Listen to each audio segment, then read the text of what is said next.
Hello everyone and welcome back to another Wizard101 video. First off, I'd like to start off this video by saying sorry for missing an upload yesterday. It happens. Basically, I was just really tired and, didn't really feel like making a video, so I didn't. Second off, I'd like to thank you guys profusely. Thank you a lot for hitting 5,000 subscribers. That's a really insane number.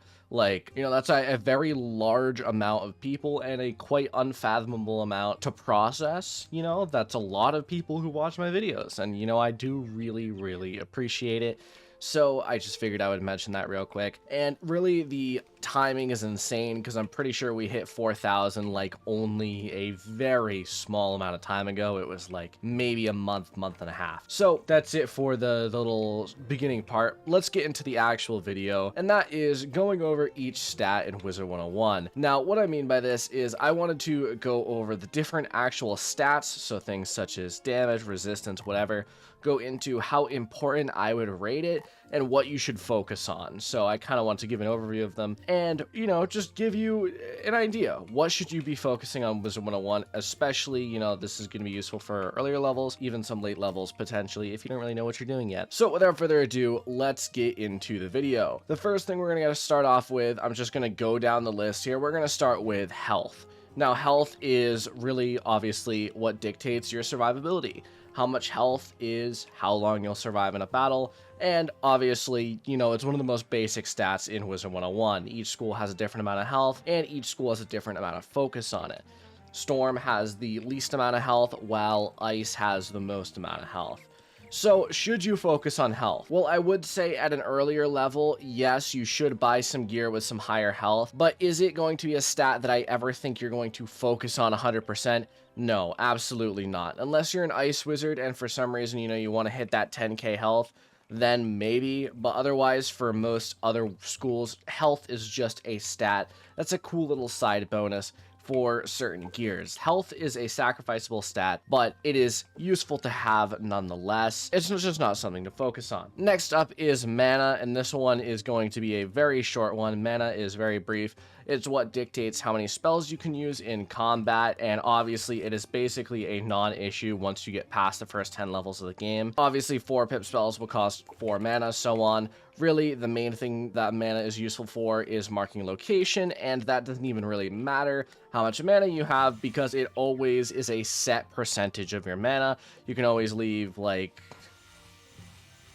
you can always leave 5 marks. So realistically, that's what mana is useful for, is for marks, and there's no real reason to ever focus on it for some reason. Next up, we have energy, and energy is a stat that's used for a lot of things. It's used for gardening, fishing, pet training. I can't think of anything else, but that's probably it, but let me know if I missed something. Basically, energy is the side objective kind of bar in the game. Should you focus on it? No, not unless you actually have a meaning to. So obviously, if you want to do gardening or pet training or fishing, you might want to get a set of gear that actually has more energy. I know I have a set of gear that gives more energy. Do I use it? Not really, but I have it just in case. It's obviously not something you're going to be focusing on generally. It's just a good idea to, potentially up it for when you actually need to use it. Now we're getting to the real stats, like the true stats that I feel like most people want to know. So let's talk about damage. Damage is going to be the main thing you focus on in this game. It is the main driving force of what causes your character to be more powerful. Obviously, different schools will focus on damage differing amounts, but I would say for most schools, damage is a primary focus. Even if you're a more defensive school like Ice, you still want to have a decent amount of damage as some backup, when you actually need to hit, because almost every school needs to hit at some point. One thing that's important to note about damage is that there is 2 types of damage. There is the percent damage, which is what you should focus on, and then flat damage. So you can see the percent damage is up at the top and flat damage would be at the bottom. Percent is represented by a closed fist and an open fist would be flat damage. The main difference between them is the fact that flat damage is an addition and then percent damage is a percent multiplier. So for example, if you had a spell that did say 200 damage and you had 100% damage, that would do 400 damage. But if you had a flat damage 100, so an open fisted 100, that would only add 100. So that 200 damage spell would do 300. So you can see that's the main difference between the two. And yes, damage is incredibly important to focus on, so do try to focus on that.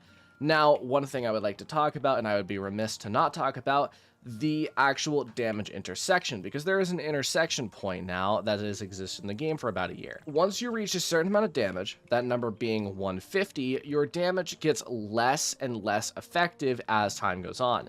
So you can see here, while I technically have 175 damage based on my gear, I only actually have about 166 because 150 is the intersection point. Personally, what I would recommend and what I've been doing on my characters is once you reach that 150 point, that's when it's time to start focusing on some other stats.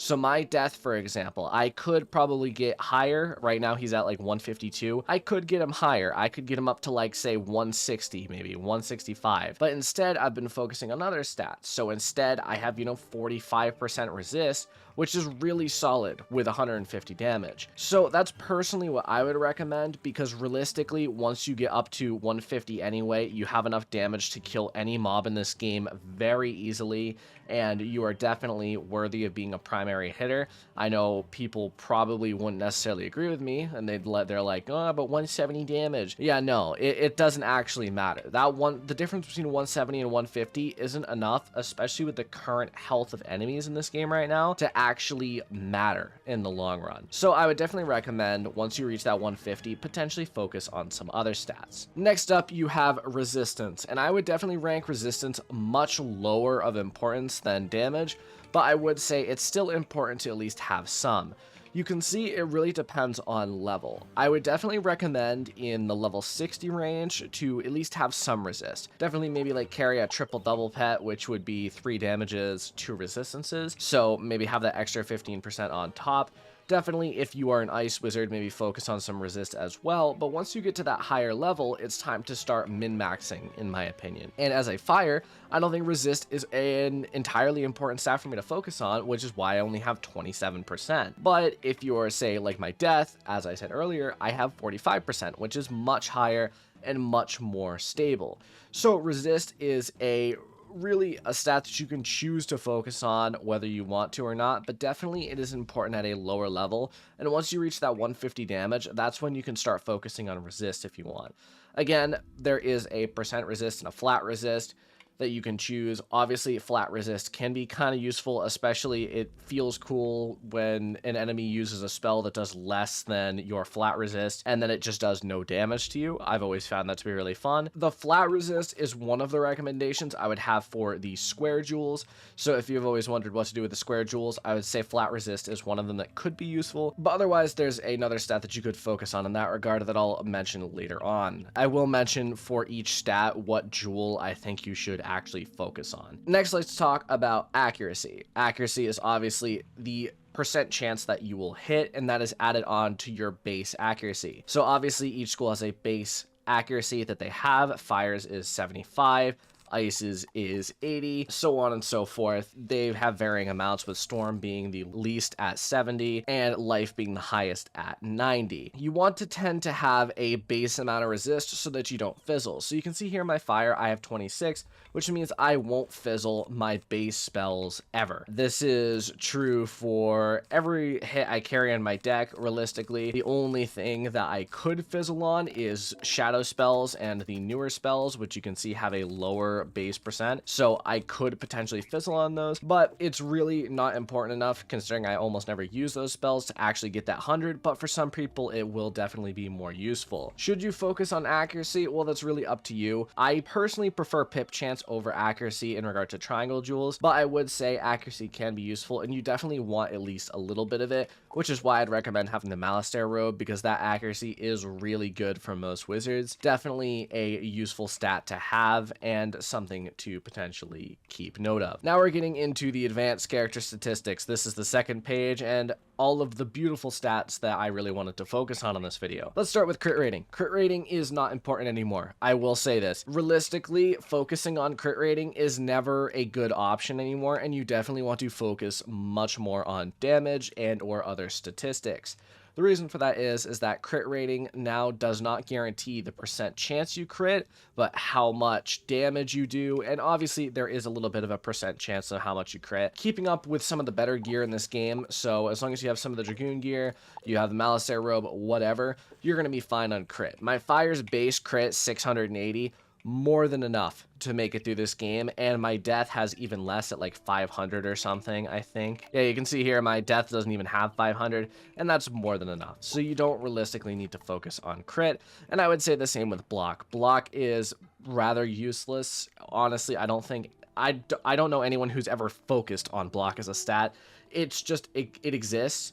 And realistically, the chance of you blocking is pretty low anyway, even with a high amount of block. So it's up to you, but I personally don't think it's really worth focusing on. Next, we have my favorite stat in this game, which is armor piercing. This is how much you could pierce through enemies' resist and or shields, and it's just a really fun and useful stat to have. This is personally what I recommend you use your circle jewel slots on, is armor piercing. Just a really fun stat to have, and I do like having a good amount of it. A 20% armor piercing is still like a cool amount to have, and definitely you want to focus more on armor piercing than crit rating for those circle slots. It's just a fun little stat. Next up is stun resist, and stun resistance is also a fun little stat. Obviously, it's exactly what it says. It's the chance you have to be stunned. So you can see here, I have a 20% stun resistance just because they have the 5% stun resist jewels that you can put on square slots. And square slot jewels really only have three main choices, which is flat resist, which is what I had before, but personally I don't think it's obviously that important. You're barely really blocking anything. I would have like 88 with the total amount I have right now, which is okay. So you could go for that. You could have block jewels, which adds like an extra 28 because I think it's 7 each. It might be 9 each actually, in which case it adds 36. Really, obviously, as I said before, I don't think block rating is that important. And then finally, stun resist, which is just like a fun little stat, you know. If I block a stun, cool, whatever. I have that extra round, you know. So should you focus on it? No. Should you have potentially square slot jewels with stun resist? Sure, maybe, if you want. Incoming and outgoing. Now this is very much a life slash healer stat. If you are an ice wizard who, you know, maybe uses a life mastery or a death, or anyone who uses a life mastery, you might want to focus on this. Incoming is obviously the amount of healing that you take in, which is when you heal yourself and you see a boost, that's from incoming. And then outgoing is how much extra you do at base. It's basically the equivalent of damage, so it's like outgoing, I have 24%, which obviously I never use, but say I did, a heal that would normally do 200 would do 250, around that. So realistically, it's just a fun little stat to have. Definitely a good stat for healers. Is it useful for other people? Not really. Incoming could be. Outgoing, definitely not so much. Finally, we have the last page of the stat page, and this is some of the other interesting stats that have been added to this game. Let's start with Pip Conversion. Pip Conversion is basically just if you use a power pip, there is a percent chance that that will be turned into a base pip. I have a 27% chance of converting a power pip into a pip. So it's just like a little fun stat that you can have. Should you focus on it? Absolutely not. It's not a good stat to focus on, but that's the main appeal of it. It's just an okay stat, you know. Next, you have power pip chance, and this is a stat that I would say is really severely underestimated and definitely should be focused on a lot. I love power pip rating, and there's nothing better than never having to worry about pip failing, because pip failing can ruin a lot of things. It can ruin an entire run in Wizard101. So it's really important that you choose to actually focus on it and, you know, potentially bring this up to 100. I definitely love bringing it up to 100, and every wizard that I tend to play, I bring it up to 100. So realistically, this is what I would use your triangle jewel slots for. You can use it for accuracy, but I find power pip to be much more useful. I would rather fizzle than not have the pip. I don't know, that's just me, but definitely a good stat to focus on. Finally, we have the last stat here, which is Shadow Pip Rating. Should you ever focus on this? No, but what it dictates is how frequently you get a shadow pip, and even then it's not really that useful in regards to getting a shadow pip. I tend to find that there is really no difference between having like 50 shadow pip rating and having, say, 150 shadow pip rating. I don't know, it's just a stat that's there. It doesn't feel like there's an actual difference. Without the percent chance, I don't actually know the difference. But that is a basic overview of all stats in this game. Obviously, I can't tell you the main ones to focus on. I can just give you an overview of what they're used for. Certain schools focus on things differently, right? Like every school damage is going to be useful, but only certain schools should focus on damage to a extreme amount. Like only Fire and Storm should really push past that 150 mark and really focus on getting into the 170 range. For resistances, only schools like say Balance or Life or Ice or maybe even Death should focus on getting beyond like the basic 30 resist that I'd say most schools are going to have by this point. Certain schools you're going to want more accuracy, certain schools you're going to want more armor piercing, whatever. I can't tell you exactly what stat you should focus on, but I can give you that little guide that certain stats should be focused on more, which is what I hope this video accomplished. So that's really it for today. Let me know what you think. Is there anything in this video that you think you disagree with of what I said? I'm interested to know in the comments. But that's it for today. Thank you all for watching. I will see you in the next video. Adios.